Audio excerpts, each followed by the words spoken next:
Hello दोस्तों, आप सभी का हमारे यूट्यूब चैनल डीके पाठशाला में स्वागत है। दोस्तों, जैसा कि आपको पता होगा, आपका यूपी ट्रिपल जो पैट की परीक्षा है आपकी 2023 की, उसकी दोस्तों एग्ज़ाम डेट आपकी घोषित कर दी गई। यानी एग्ज़ाम जो आपका 28 और 29 अक्टूबर को आपका होने वाला है।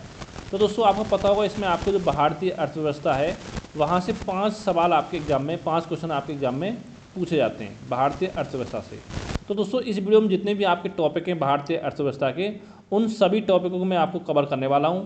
यानी कि इस वीडियो को देखने के बाद सारे टॉपिक आपके भारतीय अर्थव्यवस्था के जो कवर हो जाएंगे, ठीक है। और साथ ही इस वीडियो को दोस्तों देखने के बाद आपको केवल जो हम टेस्ट सीरीज में आपको लिखाऊंगा एग्जाम से पहले, वो टेस्ट सीरीज केवल आपको सॉल्व करनी है और किसी बुक से आपको पढ़ने की जरूरत नहीं पड़ेगी। और दोस्तों साथ ही देखिए, मैं आपको बता दूँ, अगर आप पैट की सभी सब्जेक्ट की PDF नोट चाहते हो तो दोस्तों ये मेरा नंबर है 7042654209। इस नंबर पर दोस्तों आपको सारी जानकारी प्रोवाइड करा दी जाएगी कि कैसे आपको नोट्स मिलेंगे। तो अगर नोट्स लेना चाहते हो तो इस नंबर पर मुझे व्हाट्सअप आप कर सकते हो।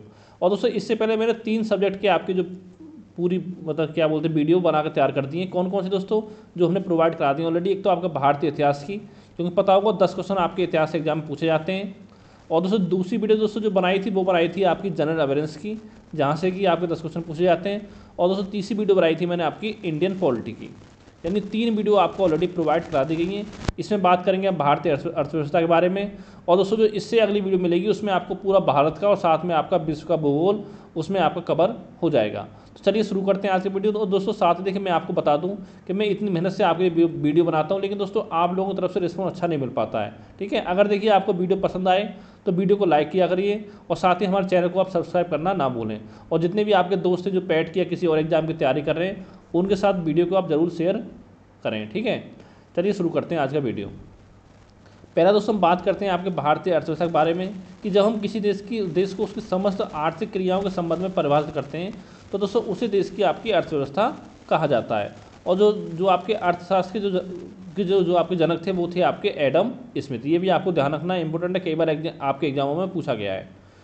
फिर दोस्तों बात करते हैं आपके उत्पादन के आधार पर जो आपकी अर्थव्यवस्था कितने प्रकार होते हैं। दोस्तों 3 प्रकार होते हैं। एक तो पूंजीवादी अर्थव्यवस्था जिसका प्रतिपादन किया था आपका एडम स्मिथ ने, समाजवादी आपका राज्य अर्थव्यवस्था जिसका किया था आपका कार्ल मार्क्स ने, और साथ में एक आपका मिश्रित अर्थव्यवस्था है जो इस समय भारत की अर्थव्यवस्था जो आपकी मिश्रित है, ठीक है। तो उसका किया था आपका जॉन मेनार्ड किन्स ने।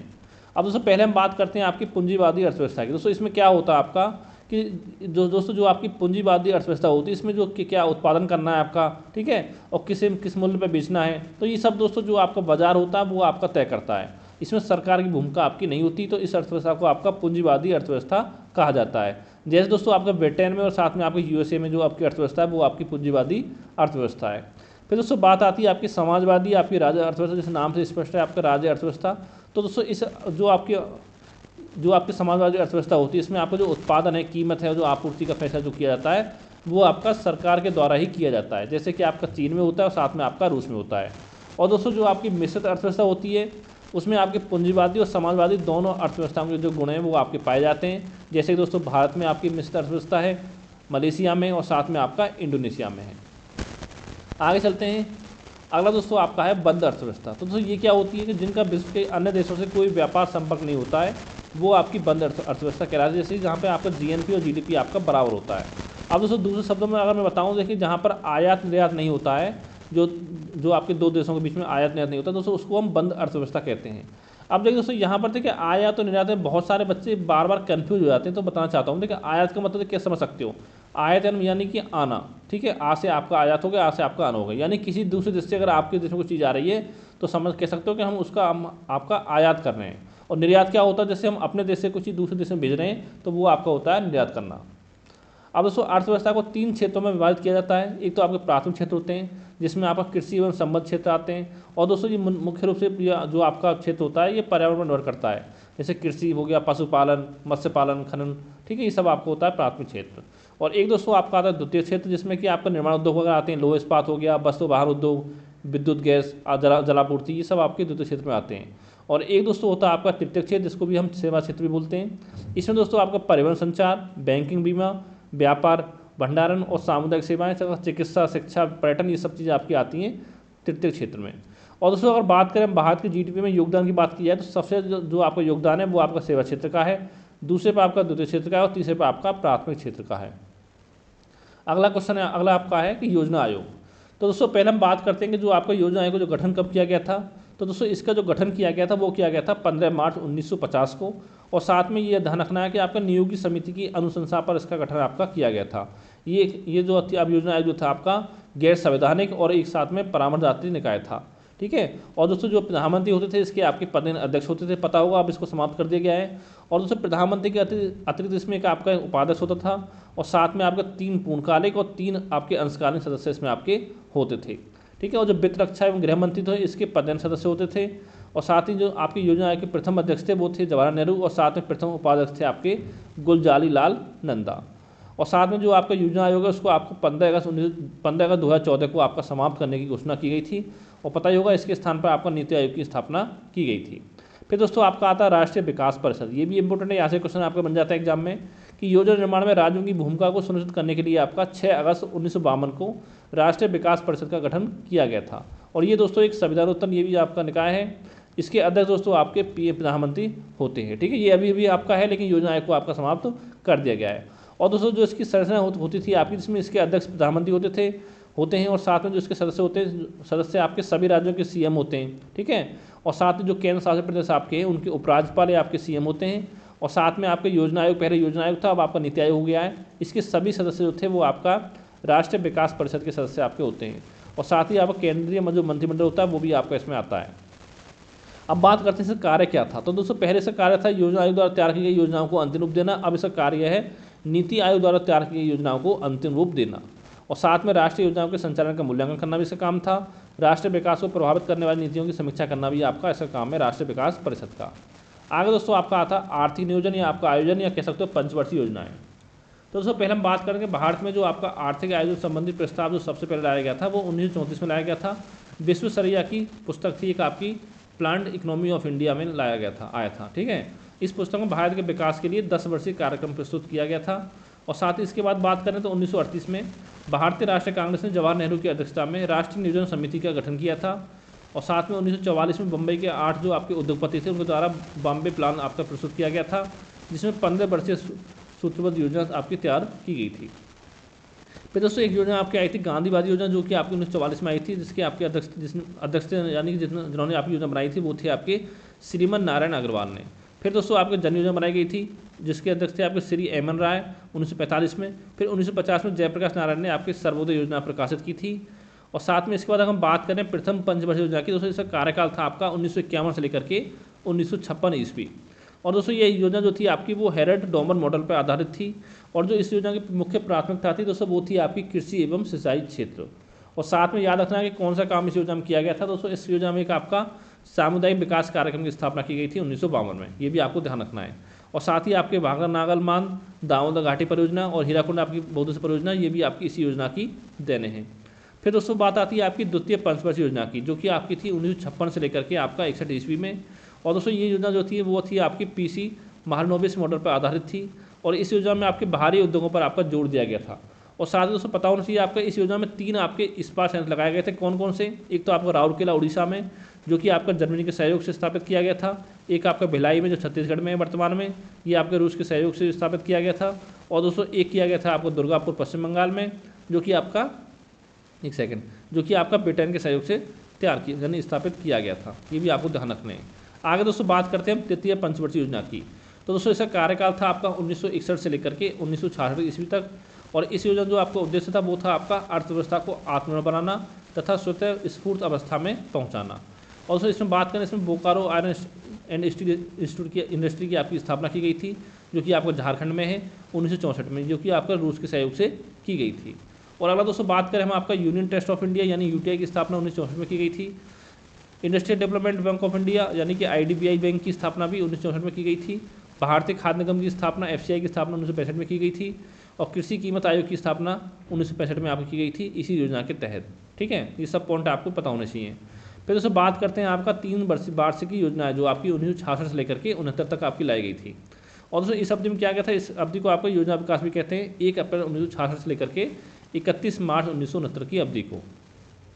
और दोस्तों 1969 में आपका नारीमन समिति की सिफारिश पर आपका लीड बैंक योजना की शुरुआत की गई थी।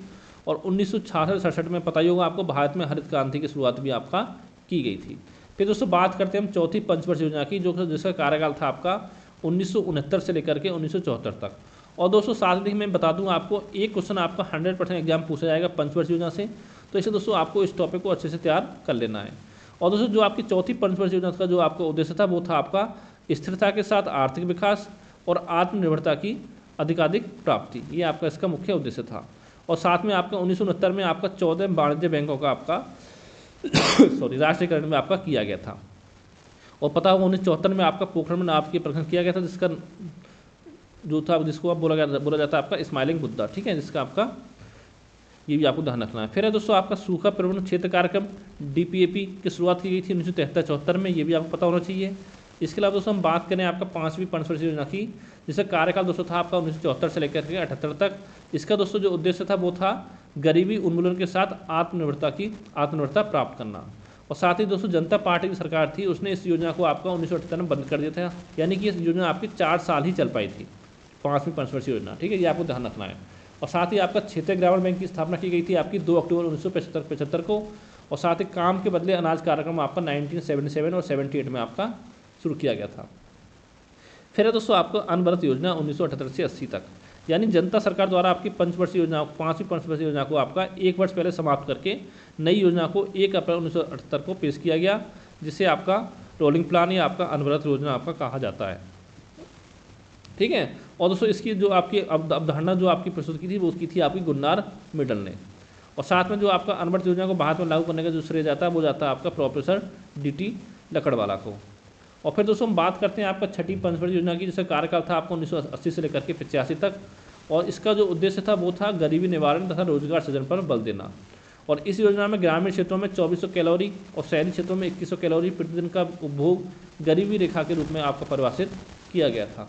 और साथ में इसी योजना के तहत आपका नाबार्ड की स्थापना की गई थी 12 जुलाई 1982 को, ये भी आपको ध्यान रखना है। और साथ ही आपका 1980 में 6 बैंकों का आपका राष्ट्रीयकरण किया गया था, और एग्जिम बैंक की स्थापना भी आपको 1982 में की गई थी। फिर दोस्तों आपका 7वीं पंचवर्षीय योजना, जिसका दोस्तों कार्यकाल था आपका 1985 से लेकर के आपका 1990 तक। और साथ में इसका जो उद्देश्य था वो था आपका समृद्धि, आधुनिकीकरण, आत्मनिर्भरता और सामाजिक न्याय पर बल देना। फिर आपका भोजन, काम और उत्पादन का नारा जो दिया गया था वो भी आपका 7वीं पंचवर्षीय योजना में आपका दिया गया था। सेबी की स्थापना की गई थी 1988 में आपका। जवाहर रोजगार योजना 1989 और नेहरू रोजगार योजना ये भी आपको 1989 में शुरू की गई थी। फिर दोस्तों आपका आता 8वीं पंचवर्षीय योजना, जिसका कार्यकाल था 1992 से लेकर 97 तक। दोस्तों इसमें 90 के बाद आपका 91 का बीच में गैप था, ठीक है। फिर दोस्तों बात करें इसका उद्देश्य क्या था, इसका उद्देश्य था आपका मानव संसाधन का विकास 8वीं पंचवर्षीय योजना का, जिस समय दोस्तों आपका 1 जनवरी 1995 को भारत जो आपका WTO का सदस्य आपका बना था, भारत विश्व व्यापार संगठन का। फिर है दोस्तों आपका 9वीं पंचवर्षीय योजना, जिसकी शुरुआत जिसका कार्यकाल था आपका 1997 से लेकर के 2002 तक। और इसका जो उद्देश्य था दोस्तों वो था आपका सामाजिक न्याय और समानता के साथ आर्थिक समृद्धि।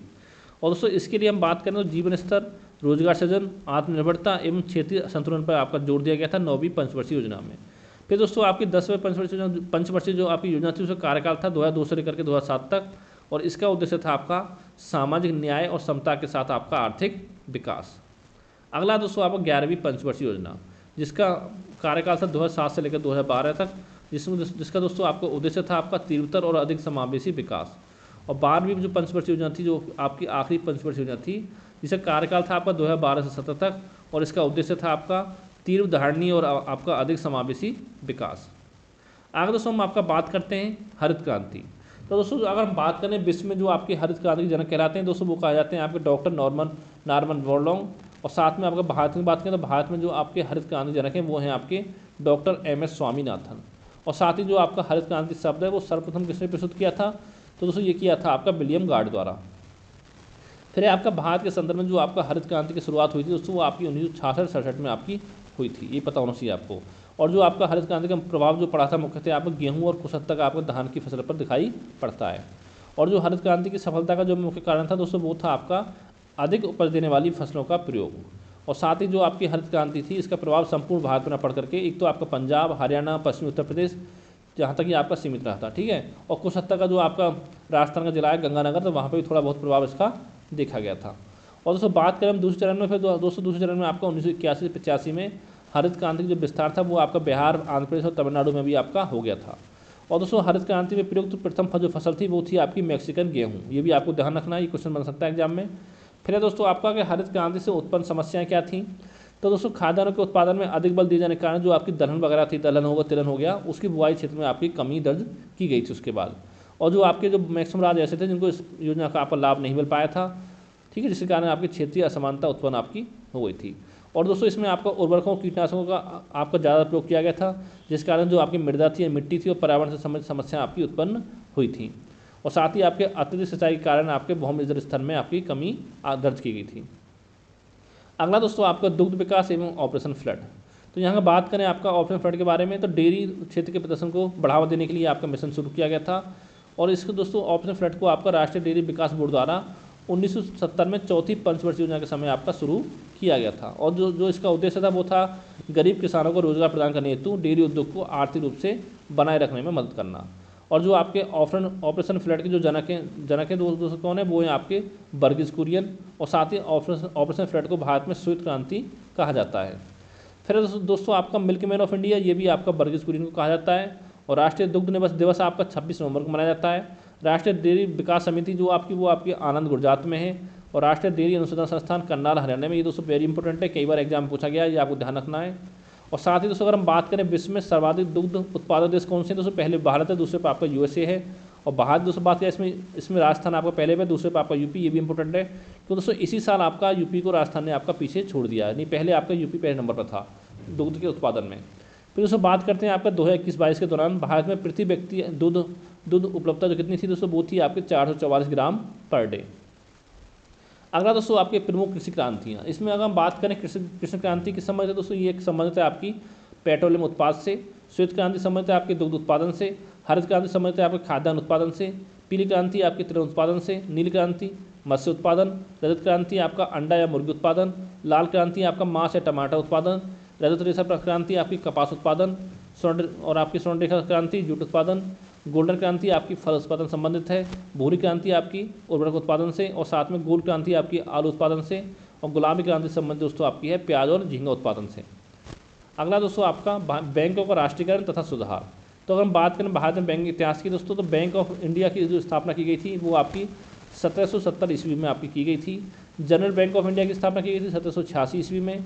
बैंक ऑफ बंगाल की 1806 में। बैंक ऑफ बॉम्बे की 1840 में। बैंक ऑफ मद्रास की आपकी 1843 में। अब दोस्तों इन तीनों बैंकों को मिलाकर के एक बैंक आपका बनाया गया था इंपीरियल बैंक ऑफ इंडिया 1921 में। और उसके बाद दोस्तों इंपीरियल बैंक ऑफ इंडिया का राष्ट्रीयकरण होकर के आपका भारतीय स्टेट बैंक बनाया गया था, जिसकी स्थापना आपकी 1 जनवरी 1955 को आपका की गई थी। और भारतीयों द्वारा बात करें, भारतीयों द्वारा प्रबंधित पहला भारतीय बैंक दोस्तों कौन सा था दोस्तों, वो था आपका अवध कॉमर्शियल बैंक 1881 ईस्वी में। और प्रथम पूर्ण रूप से भारतीय प्रबंधन वाला बैंक वो था पंजाब नेशनल बैंक 1894 ईस्वी में। और भारतीयों की पूर्ण स्वामित्व और प्रबंधन वाला पहला भारतीय वाणिज्य बैंक कौन सा था दोस्तों, वो था आपका सेंट्रल बैंक ऑफ इंडिया 1911 ईस्वी में। फिर दोस्तों आपका आता बैंकों का राष्ट्रीयकरण। तो 19 जुलाई 1969 ईस्वी को 14 बैंकों का आपका राष्ट्रीयकरण किया गया था। कौन कौन दोस्तों बैंक थे, Bank of India, Central Bank of India, Punjab National Bank, Bank of Baroda, United Bank of India, United Commercial Bank, Canara Bank, Syndicate Bank, Dena Bank, Bank of Maharashtra, Allahabad Bank, Union Bank of India, Indian Overseas Bank और साथ में आपका Indian bank. ये 14 bank थे जिनका आपका राष्ट्रीयकरण किया गया था 19 जुलाई 1969 को। फिर दोस्तों आगे आपका आता है कि 15 अप्रैल 1980 को 6 बैंकों का राष्ट्रीयकरण आपका और किया गया था। वो कौन कौन से थे, Punjab and Sind bank, Andhra bank, corporation bank, new bank of India, oriental bank of commerce और साथ में आपका विजया बैंक। और वर्तमान में दोस्तों अगर बात करें तो वर्तमान में आपके 11 + 1 12 राष्ट्रीयकृत बैंक हैं, जिसमें 11 बैंक हैं और एक साथ में 12वां आपका भारतीय स्टेट बैंक है। और दोस्तों पता होगा आपकी अभी आपका कुछ साल पहले आपका बैंक ऑफ बड़ौदा को जो देखो देना बैंक और विजया बैंक को जो आपका विलय कर दिया गया वो कर दिया गया था आपका बैंक ऑफ बड़ौदा में। और सिंडिकेट बैंक और केनरा बैंक का कर दिया गया केनरा बैंक में। यूनियन बैंक ऑफ इंडिया का देखो आंध्रा बैंक, यूनियन बैंक और कॉर्पोरेशन बैंक, इन तीनों बैंकों को मिलाकर के आपका यूनियन बैंक ऑफ इंडिया कर दिया गया है। और साथ में आपका ओबीसी बैंक यानी कि ओरिएंटल बैंक ऑफ कॉमर्स और साथ में यूनाइटेड बैंक और पंजाब नेशनल बैंक को मिलाकर के आपका पंजाब नेशनल बैंक कर दिया गया। और इलाहाबाद बैंक और इंडियन बैंक को आपको मिलाकर के आपका इंडियन बैंक कर दिया गया। अब दोस्तों बात करते हैं भारतीय रिजर्व बैंक यानी कि आरबीआई की। तो इसकी स्थापना आपकी हुई थी 1 अप्रैल 1935 को भारतीय रिजर्व बैंक अधिनियम 1934 के अंतर्गत। और इसका राष्ट्रीयकरण किया गया दोस्तों आपका 1 जनवरी 1949 को। और जो आपके आरबीआई के पहले गवर्नर थे दोस्तों वो थे आपके सर ऑसबोर्न स्मिथ, ठीक है। और स्वतंत्र भारत के पहले आरबीआई गवर्नर कौन थे दोस्तों, वो थे आपके सीडी देशमुख। और वर्तमान में आरबीआई के गवर्नर जो कौन है दोस्तों, वो हैं आपके शक्तिकांत दास।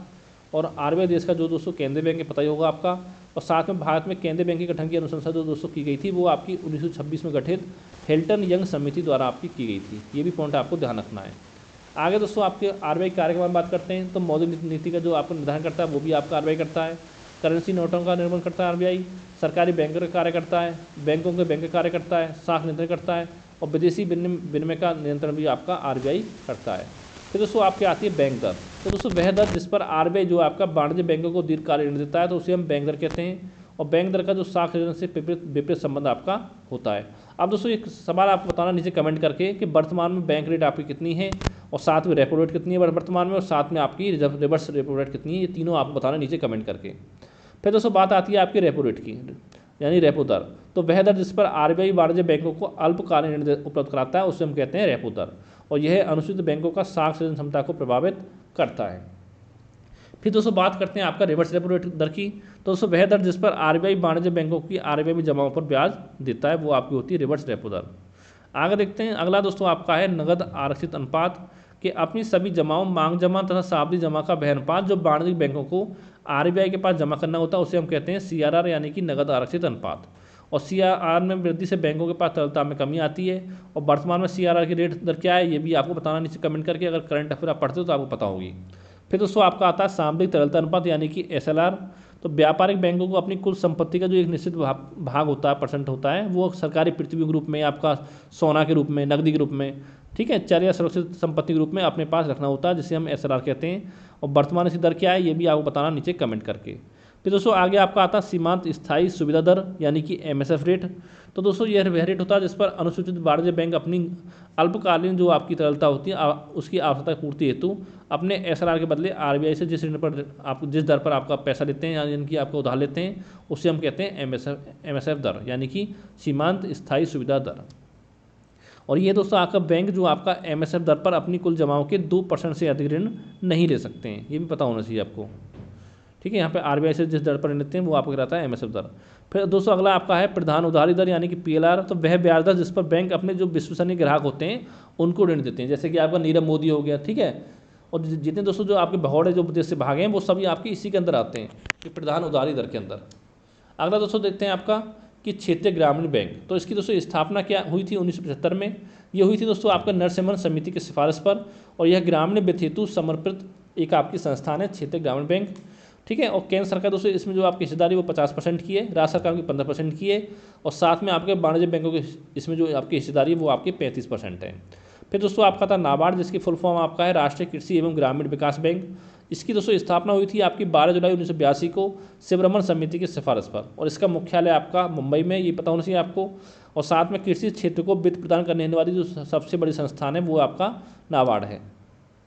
फिर है आपका सिडबी, यानी कि भारतीय लघु उद्योग विकास बैंक, जिसकी स्थापना हुई 2 अप्रैल 1990 को, और इसका मुख्यालय लखनऊ में है। और इसका दोस्तों उद्देश्य है आपका एमएसएमई क्षेत्र को बढ़ावा देना और उनको वित्त प्रदान करना, ये इसका मुख्य उद्देश्य है। अगला दोस्तों आपका भारतीय औद्योगिक विकास बैंक की स्थापना, यानी कि आईडीबीआई की, मैं पहले बता चुका हूँ 1964 में हुई थी। भारतीय यूनिट ट्रस्ट की स्थापना ये भी आपकी 1974 में हुई थी, 64 में हुई थी। किसान क्रेडिट कार्ड की शुरुआत हुई थी आपकी अगस्त 1998 में। और औद्योगिक वित्त निगम यानी कि आईएफसीआई की स्थापना हुई थी 1948 में।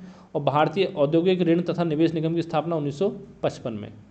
आगे दोस्तों देखते हैं अगला टॉपिक आपका कि नीति आयोग, इसके बारे में पढ़ना है आपको। इसकी स्थापना दोस्तों हुई थी आपकी 1 जनवरी 2015 को, और इसकी फुल फॉर्म आपकी है national institution for transforming India, ये भी आपको ध्यान रखना, यानी कि राष्ट्रीय भारत परिवर्तन संस्था। और दोस्तों नीति आयोग सरकार के थिंक टैंक यानी कि बौद्धिक संस्थान के रूप में कार्य करेगा, तथा केंद्र सरकार साथ साथ राज्य सरकारों के लिए भी नीति आयोग करने वाले संस्थान की भूमिका निभाएगा, नीति निर्माण करने वाले संस्थान की भूमिका।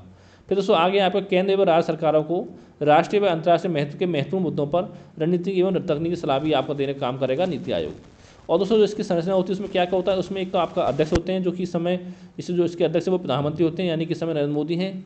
और इसके उपाध्यक्ष दोस्तों आपके सुमन बेरी हैं वर्तमान में। और पहले उपाध्यक्ष दोस्तों जो थे वो थे आपके यानी प्रोफेसर अरविंद पनगाड़िया, ये भी आपको ध्यान रखना है। फिर है आपका मुख्य कार्यकारी अधिकारी, तो इस समय वर्तमान दोस्तों आपके हैं परमेश्वरन अय्यर, ठीक है, ये आपको ध्यान रखना है। और पूर्ण कार्य सदस्य इसमें 3 हैं आपके, एक तो आपके बीके शास्त्री हैं जो कि आपके डीआरडीओ प्रमुख हैं, और एक दोस्तों आपके रमेश चंद्र हैं जो आपके कृषि विशेषज्ञ हैं, और दोस्तों एक हैं आपके डॉक्टर विनोद पाल जो कि आपका सार्वजनिक स्वास्थ्य विशेषज्ञ हैं। और पदेन सदस्य की बात दोस्तों की जाए इसमें आपके अमित शाह, राजनाथ सिंह, निर्मला सीतारमण और साथ में आपके नरेंद्र सिंह तोमर, ये 4 लोग आपके इसमें शामिल हैं। आगे दोस्तों देखते हैं आपका अगला है विशेष आमंत्रित सदस्य जो है आपके, वो उसमें दोस्तों एक तो आपके नितिन गडकरी हैं, पीयूष गोयल हैं, थावरचंद गहलोत हैं और राव इंद्रजीत सिंह हैं, ये 4 आपके इसमें हैं। और एक आपका आता है अधिशासी परिषद जिसमें कि आपके सभी राज्यों के सीएम शामिल होते हैं और साथ ही केंद्र शासित प्रदेशों के आपके उपराज्यपाल और उसमें आपके सीएम या सीएम वो भी आपके इसमें शामिल होते हैं। तो इतना ही केवल आपको याद रखना नीति आयोग के बारे में। आगे दोस्तों आपका है वस्तु एवं सेवा कर यानी कि जीएसटी। तो दोस्तों 1 जुलाई 2017 से जो आपका जीएसटी है वो आपको लागू किया गया था और पता होना चाहिए जीएसटी आपका एक अप्रत्यक्ष कर है और साथ ही 101वें संविधान संशोधन अधिनियम द्वारा आपका जीएसटी लागू किया गया था। और दोस्तों जो आपकी जीएसटी दर है वो आपकी 5%, 12%, 18% और आपकी 28% है। अब देखिए इस पर कितनी परसेंट है वो आपको याद करने की जरूरत नहीं है। और दोस्तों जीएसटी से बाहर वस्तु रखी गई है दोस्तों, उसमें एक आपकी शराब रखी गई है, कच्चा तेल, पेट्रोल, डीजल और प्राकृतिक गैस, ये आपका जीएसटी से बाहर रखे गए हैं। और दोस्तों जीएसटी के जो अंतर्गत आपका 40 लाख रुपए तक का जो वार्षिक कारोबार करने वाले छोटे व्यापारी हैं उनको जीएसटी से के दायरे से बाहर आपका रखा गया है। और साथ ही 40 लाख रुपए से अधिक तथा 1.5 करोड़ रुपए से कम का वार्षिक कारोबार करने वाले व्यापारी हेतु आपका कंपोजिशन स्कीम का प्रावधान आपका किया गया है। फिर दोस्तों आपका आता है जीएसटी परिषद जिसकी स्थापना की गई थी आपकी 12 सितंबर 2016 को। और दोस्तों संविधान में आर्टिकल 279A को जोड़कर वस्तु एवं सेवा कर परिषद के गठन का प्रावधान आपका किया गया है। और इसका जो सचिवालय वो आपको नई दिल्ली में है। और जो आपकी जीएसटी परिषद दोस्तों होती है वो आपको जीएसटी पर निर्णय लेने का सर्वाधिकार प्राप्त है उसको, ठीक है। अगला दोस्तों आपका है जीएसटी परिषद की संरचना। इसके दोस्तों जो आपके अध्यक्ष होते हैं वो होते हैं आपके केंद्रीय वित्त मंत्री यानी कि निर्मला सीतारमण इसके आपके अध्यक्ष हैं। और इसके उपाध्यक्ष दोस्तों जो होते हैं वो होते हैं आपके जीएसटी परिषद के सदस्य द्वारा राज्य के मंत्रियों में से एक को इसका उपाध्यक्ष आपका चुना जाता है। और दोस्तों बताना कमेंट करके इसके उपाध्यक्ष वर्तमान में आपका कौन है। और अगर बात करें इसके सदस्य की तो दोस्तों जितने आपके केंद्रीय वित्त राज्य मंत्री वो भी इसमें शामिल होते हैं और साथ ही आपके सभी राज्यों के जो वित्त मंत्री हैं वो भी आपके इसके सदस्य आपके होते हैं। और वर्तमान में जो आपका जीएसटी परिषद के में सदस्य हैं वो आपके 33 हैं। और दोस्तों एक क्वेश्चन आपका ये बन सकता है कि जीएसटी परिषद के पहले अध्यक्ष कौन थे दोस्तों, वो थे आपके अरुण जेटली, ठीक है। और साथ ही कोरम की बात किया इसका कुल सदस्य संख्या का 50% इसका आपका कोरम होता है। अगला दोस्तों आपका वर्ष 1991 में आर्थिक सुधार तथा उसके बाद की जो आपकी अर्थव्यवस्था है उसके बारे में थोड़ा बहुत पढ़ लेना है आपको कि जैसे कि आपका भारत में उदारीकरण, निजीकरण और वैश्वीकरण के जनक कौन थे। एलपीजी के जनक दोस्तों वो थे आपके डॉक्टर मनमोहन सिंह। और साथ ही उस समय देश के प्रधानमंत्री कौन थे तो दोस्तों उस समय प्रधानमंत्री थे आपके पीवी नरसिम्हा राव। और साथ ही भारत में आर्थिक सुधार जब हुए थे 1991 में तो उस समय जो आपके राष्ट्रपति थे वो थे आपके रामास्वामी वेंकटरमन। फिर अगला दोस्तों आपका है कि वर्तमान में भारत में महारत्न कंपनियों की संख्या कितनी है, वो आपके 13 है। ये दोस्तों डाटा आपका 20 अगस्त 2023 तक का डाटा है जिसमें दोस्तों आपके 13वीं जो आपकी कंपनी थी वो थी आपकी ऑयल इंडिया लिमिटेड यानी कि OIL, जो इसकी आपकी 13वीं महारत्न कंपनी आपकी बनी है। फिर आगे दोस्तों आपका है कि प्रमुख समितियां और उनसे संबंधित आपके क्षेत्र जिसमें दोस्तों आपका MS स्वामीनाथन ये आपके हरित क्रांति संबंधित हैं, LK झा कराधान संबंधित, CT कुरियन ये आपके अर्थशास्त्री संबंधित हैं, ठीक है। मोरारजी देसाई ये आपके बैंकों पर सामाजिक नीति संबंधित कमेटी थी। और आपकी गोईपुरिया समिति ये आपके बैंकिंग सेवा सुधार संबंधित थी। अरविंद हुसैन समिति लघु उद्योग से संबंधित, मीरा सेठ समिति हथकरघा विकास संबंधित, राजा चलैया समिति कर सुधार संबंधित और साथ में आपका तारापुर समिति ये आपके रुपये की पूंजी खाते में परिवर्तनीयता से संबंधित आपकी समिति थी। ये समिति भी आपको ध्यान रखनी है। आगे दोस्तों आपका आता है कि रोजगार की दृष्टि से यूपी का सबसे बड़ा उद्योग कौन सा है दोस्तों, वो आपका हथकरघा उद्योग है। अब बात करते हैं कुछ स्थान है आपके यहाँ पर खुद आपके उत्पादन रखें, जैसे कि आपका कटनी तो वहाँ पर सीमेंट उत्पादन होता है, सूरत में आपका सूती वस्त्र के लिए फेमस है, चुरका आपका सीमेंट उद्योग के लिए फेमस है, धुबरी एक्टर कहाँ है ये आपका कलपक्कम में है। और आपके सिंगरौली आपके कोयले के उत्पादन के लिए फेमस है, कदरहट आपकी सीमेंट के लिए फेमस है, कोयली आपका तेल संशोधन के लिए फेमस है आपका। और साथ ही जो आपका आनंद गुजरात में है वो आपका दूध उत्पादन के लिए फेमस है। फिर दोस्तों बात आती है स्थान और साथ में आपके औद्योगिक केंद्र। अगर हम बात करें विशाखापट्टनम की दोस्तों यहाँ पर आपका पोत निर्माण केंद्र है, मुरी झारखंड में आपका एल्यूमिनियम का केंद्र है, गुरुग्राम में आपका मोटर गाड़ियों का केंद्र है, पनकी यूपी में आपका उर्वरक का केंद्र है। ये सारे पॉइंट आपको ध्यान रखने हैं। आगे दोस्तों आपके स्थान कुछ उद्योग हैं आपके, कोयम्बटूर ये आपके सूती वस्त्र के लिए फेमस है, राउरकेला लोह इस्पात के लिए, कपूरथला रेल डिब्बे के लिए और बरौनी आपका तेल संशोधन के लिए। और दोस्तों जो भारत की पहली औद्योगिक नीति थी वो आपकी 1948 में लाई गई थी, दूसरी आपकी 56 में और तीसरी आपकी 1991 में। अब दोस्तों बात करते हैं हम पैन कार्ड के बारे में। पैन क्या है, परमानेंट अकाउंट नंबर होता है आपका, जो कि आपका आयकर विभाग द्वारा आपका जारी किया जाता है। इसमें व्यक्ति का नाम होता है, जन्मतिथि होती है और पैन नंबर आपको होता है, लेकिन दोस्तों इसमें आपका जो एड्रेस है वो आपका नहीं होता है, ठीक है। और दोस्तों जैसे कि एग्जाम्पल आपका DONP 4767G ये आपका इस तरह से आपका पैन नंबर आपका होता है। अगला दोस्तों आपका है कि भारत में सबसे पहले मूल्य वर्धित कर यानी कि वैट लागू करने वाला कौन सा राज्य था दोस्तों, वो था आपका हरियाणा, जो कि 2003 में लेकर आया था। संगम योजना दोस्तों आपकी 1996 की योजना है, जो कि आपकी दिव्यांगों और साथ में आपके विकलांगों की सहायता से संबंधित आपकी योजना है। फिर दोस्तों आपका आता है राष्ट्रीय ग्रामीण रोजगार गारंटी योजना, जो कि आपके 2 फरवरी 2006 को आपको शुरू की गई थी, और जिसके दोस्तों नाम आपका 2 अक्टूबर 2009 को बदल करके महात्मा गांधी राष्ट्रीय रोजगार गारंटी अधिनियम यानी कि मनरेगा आपका कर दिया गया था। फिर दोस्तों आपका आता सर्व शिक्षा अभियान, जिसकी शुरुआत आपकी 2001 में की गई थी। इसका दोस्तों जो आपका मेन उद्देश्य था वो था आपका 6 से लेकर 14 वर्ष तक के बच्चों को निःशुल्क और अनिवार्य शिक्षा प्रदान करना। फिर दोस्तों मध्याह्न भोजन योजना यानी कि आपकी मिड डे मील योजना, ये आपकी 15 अगस्त 1995 को शुरू की गई थी। स्वच्छ भारत अभियान 2 अक्टूबर 2014 को आपका शुरू किया गया था। अब दोस्तों आपका है वर्ष 2014 के बाद के आर्थिक सुधार, जिसमें आपका कृषि सुधार की बात की जाए तो पहले दोस्तों हम बात करते हैं आपके न्यूनतम समर्थन मूल्य यानी एमएसपी क्या होता है। तो दोस्तों यह वह न्यूनतम मूल्य है जिस पर सरकार किसान के फसलों को खरीदती है, और चाहे बाजार में कोई भी मूल्य हो, ठीक है, जो एक मूल्य आपको डिसाइड किया जाता है उसी मूल्य पर खरीदती है। और दोस्तों पहली बात देखिए, इसमें 1966 में पहली बार गेहूं के लिए इसको लागू किया गया था एमएसपी को। और साथ ही जो एमएसपी है इसकी संस्तुति जो होती है आपकी कृषि लागत एवं मूल्य आयोग की सिफारिश पर होती है, जो कि वर्ष में 2 बार आपके रबी फसल और खरीफ फसलों के लिए की जाती है। फिर दोस्तों अगर हम बात करें वर्तमान में सरकार 23 फसलों के लिए आपका एमएसपी जो है घोषित करती है, ये भी आपको ध्यान रखना है। फिर दोस्तों आपका था खरीद मूल्य। तो जो एमएसपी की जो दोस्तों जो आपकी घोषणा की जाती है आपकी फसल की बुवाई से पहले की जाती है, लेकिन जो आपका खरीद मूल्य होता है इसकी घोषणा आपकी फसल तैयार हो जाने के बाद आपकी की जाती है। यह न्यूनतम मूल्य से अधिक होता है। इस मूल्य पर सरकार सार्वजनिक वितरण प्रणाली बनाए रखने के लिए किसानों से अनाज खरीदती है खरीद मूल्य से, ठीक है। फिर दोस्तों आपका आता है निर्गमन मूल्य, जिस कीमत पर सरकार खाद्यान्न आदि वस्तुएं उपभोक्ताओं को उचित कीमत की दुकानों से उपलब्ध कराती है, उसे हम कहते हैं निर्गमन मूल्य। फिर दोस्तों आपका आता है सार्वजनिक वितरण प्रणाली, जिसको कि आपका 1950 में लागू किया गया था। इसका दोस्तों जो मेन उद्देश्य था वो था आपका उपभोक्ताओं को सस्ती कीमतों पर आवश्यक उपभोग की वस्तुएं उपलब्ध कराना। फिर है आपका कृषि लागत एवं मूल्य आयोग। तो दोस्तों कृषि मूल्य आयोग की जो स्थापना की गई थी 1965 में की गई थी, लेकिन 1985 में इसका नाम बदल के आपका कर दिया गया था कृषि लागत एवं मूल्य आयोग यानी CACP, ठीक है। और इसका जो मुख्यालय दोस्तों वो आपका दिल्ली में है, और जो इसका मुख्य उद्देश्य वो आपका कृषि उत्पादों का न्यूनतम समर्थन मूल्य, खरीद मूल्य, निर्गम मूल्य का निर्धारण करने में सरकार को सलाह देना है। लेकिन दोस्तों सरकार जो इसकी सलाह को मानने के लिए बाध्य नहीं है, ये भी आपको पता होना चाहिए। फिर दोस्तों बात करते हैं हम KCC योजना यानी किसान क्रेडिट कार्ड योजना की, जिसकी शुरुआत की थी 1998 में, और इसका जो उद्देश्य है वो आप किसानों को संगठित बैंकिंग प्रणाली से लचीले एवं कम खर्चीले तरीके से पर्याप्त और समयानुसार ऋण उपलब्ध कराना है। फिर है आपका किसान कॉल सेंटर, जिसकी स्थापना की गई आपकी 21 जनवरी 2004 को, जो कि केंद्रीय कृषि मंत्रालय ने किसानों की कृषि संबंधित समस्याओं व जिज्ञासाओं के समाधान के लिए आपकी इसकी शुरुआत की थी। फिर दोस्तों आपका आता है ट्राइफेड, ठीक है, जिसको जो भारत सरकार ने 1987 में भारतीय जनजाति सहकारी विपणन विकास संघ यानी ट्राइफेड की स्थापना की थी। और दोस्तों इसका जो मुख्य उद्देश्य वो है आपका जनजातीय लोगों को स्थानीय व्यापारियों के शोषण से बचाना है तथा उनके लघु वन उत्पादों के लिए उपयुक्त मेहनताना उनको प्रदान करना है। फिर दोस्तों बात आती है आपकी नेफेड की, जो कि राष्ट्रीय कृषि सहकारी विपणन संघ की स्थापना कृषि उत्पादों के विपणन के लिए राष्ट्रीय स्तर पर सहकारी बैंक में की गई है, सहकारी क्षेत्र में की गई है। फिर दोस्तों आपका आता है कृषि ऋण।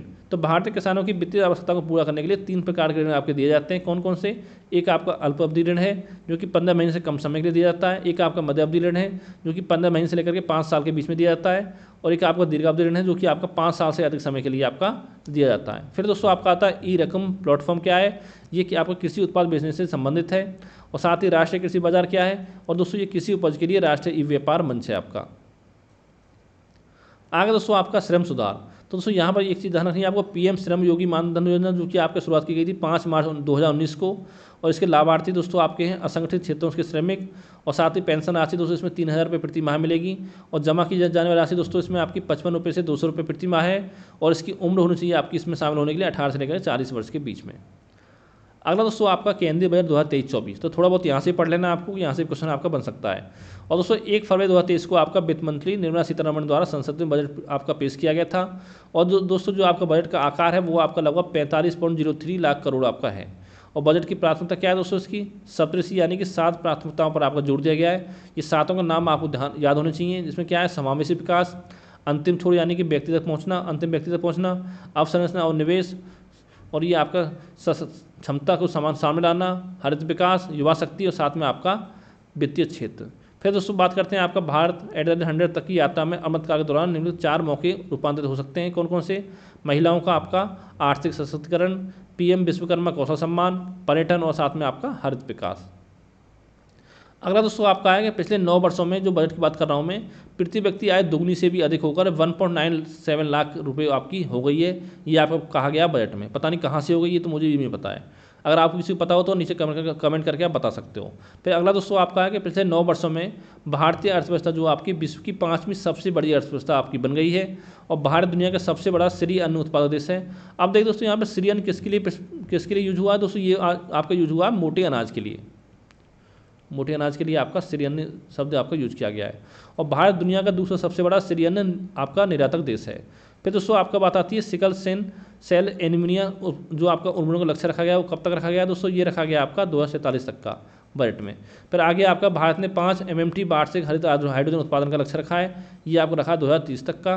फिर आपका पीएम गरीब कल्याण अन्न योजना, तो दोस्तों 1 जनवरी 2023 से गरीब कल्याण योजना जो आपका योजना को आपका 1 वर्ष के लिए आपका बढ़ा दिया गया है, जो कि आपका फ्री में राशन जो मिल रहा है उसको 1 वर्ष के लिए आपका बढ़ा दिया गया है। फिर आगे दोस्तों आपका है प्रधानमंत्री विश्वकर्मा योजना, तो पारंपरिक शिल्पकारों और कारीगरों को सहायता प्रदान करने के लिए उनके व्यवसाय में बढ़ोतरी करना इस योजना का आपका मेन उद्देश्य है। फिर दोस्तों आपका पीएम प्रणाम, तो दोस्तों पृथ्वी माता के पुनरुद्धार, इसकी प्रति जागरूकता, पोषण और सुधार हेतु प्रधानमंत्री कार्यक्रम है ये आपका एक। ठीक है, राज्यों और संघ राज्य क्षेत्रों के रासायनिक उर्वरकों को आपको संतुलित प्रयोग तथा इनके स्थान पर वैकल्पिक उर्वरकों के प्रयोग को बढ़ावा देने के लिए इस योजना को आपका शुरू किया गया है पीएम प्रणाम को। आगे दोस्तों आपका है गोवर्धन स्कीम, जो कि आपका गैल्वेनाइजिंग ये आपका है galvanising organic bio agro resourcing धन, ये दोस्तों इसकी आपकी फुल फॉर्म है। और यह स्कीम आपका 500 नए अपशिष्ट से आमदनी संयंत्रों को चक्रीय अर्थव्यवस्था को बढ़ावा देने के उद्देश्य से आपकी शुरू की गई है। फिर दोस्तों आप एक आपकी मिष्टी योजना है जो कि आपका मैंग्रोव वृक्ष से संबंधित, इतना आप केवल आपको इसके बारे में याद रखना है। फिर आगे आपका महिला सम्मान बचत पत्र योजना 2023, तो दोस्तों इस योजना के तहत कोई महिला 2 वर्ष के लिए अधिकतम 2 लाख रुपए आपके पोस्ट ऑफिस में जमा कर सकती है, जिसमें दोस्तों 7.5% की आपका ब्याज दी जाएगी और फिर 2 वर्ष बाद उनके पैसे निकाल दिए जाएंगे। ठीक है, फिर दोस्तों आपका बजट 2023-24 के प्रमुख योजनाओं के लिए आवंटन कितना किया गया है? अगर हम बात करें मनरेगा की, तो यहाँ पर आपका 60,000 करोड़ रुपये आपका आवंटित किए गए हैं। राष्ट्रीय स्वास्थ्य मिशन के लिए आपका 36,785 करोड़, जल जीवन मिशन के लिए आपका 17,000 करोड़, राष्ट्रीय शिक्षा मिशन के लिए आपका 38,953 करोड़ और साथ में आपका पीएम किसान सम्मान निधि के लिए आपका 60,000 करोड़ और प्रधानमंत्री आवास योजना के लिए आपका 79,590 करोड़ रुपये आपके आवंटित किए गए हैं। अगला दोस्तों आपका है नवंबर 2022 तक भारत में कुल टेलीफोन उपभोक्ताओं की संख्या कितनी थी दोस्तों? वो थी आपकी 117 करोड़। और जो आपका भारतीय रेलवे है ये विश्व का सबसे बड़ा नेटवर्क है, कौन सा? चौथे नंबर का। और भारत में जल मार्गों की जो कुल आपकी नौगमी लंबाई है वो आपकी 14,850 किलोमीटर है और राष्ट्रीय जलमार्गों का सबसे ज़्यादा लंबाई जो है वो आपकी पश्चिम बंगाल में, ये भी आपको ध्यान रखना है राष्ट्रीय जलमार्गों की। फिर दोस्तों आपका भारत विश्व के 60% बाजार हिस्सेदारी के साथ सबसे बड़ा वैक्सीन निर्माता देश है और भारत विश्व का दूसरा सबसे बड़ा मोबाइल फ़ोन निर्माता बन गया है, ये भी आपको ध्यान रखना है। और भारत का जो आपको लक्ष्य है वो 2025 तक आपका $1 ट्रिलियन अमेरिकी डॉलर की डिजिटल अर्थव्यवस्था आपका बनाना है। और नवंबर 2022 तक भारत दुनिया का 6ठा सबसे बड़ा विदेशी मुद्रा भंडार धारक है। फिर दोस्तों आगे आपका आता है वर्ष 2022-23 में विश्व के विभिन्न क्षेत्रों में भारत का स्थान। ठीक है, पहला स्थान किस में है? वो आपका वैक्सीन निर्माण में है, दुपहिया और तिपहिया वाहनों के निर्माण में और साथ में आपका दुग्ध उत्पादन में पहला स्थान है। और दूसरा दोस्तों आपका कच्चे इस्पात के उत्पादन में और साथ में मोबाइल फ़ोन के निर्माण में स्थान है। तीसरा दोस्तों आपका है अंडा उत्पादन में और साथ में आपका ऑटोमोबाइल क्षेत्र में तीसरा स्थान है। और रेलवे नेटवर्क में चौथा, छठा आपका विदेशी मुद्रा भंडार में है और आपका 8वां है मांस के उत्पादन में। अगला आपका बात करते हैं हम यूपी बजट की। तो दोस्तों जो आपका यूपी का बजट है जो यानी कि यूपी के वित्त मंत्री आपके सुरेश कुमार खन्ना द्वारा जारी किया गया था। ठीक है, और इसका जो आपका आकार है वो आपका 6.90 लाख करोड़ रुपए है।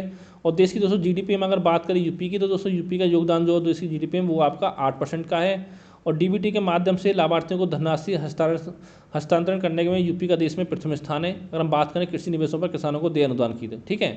और अगर आगे हम बात करते हैं कि दुग्ध उत्पादन, गन्ना एवं चीनी उत्पादन तथा एथेनॉल की आपूर्ति में यूपी का देश में प्रथम स्थान है। अब दोस्तों ये स्थान था आपका बजट जब आपका पास हुआ उस समय तक।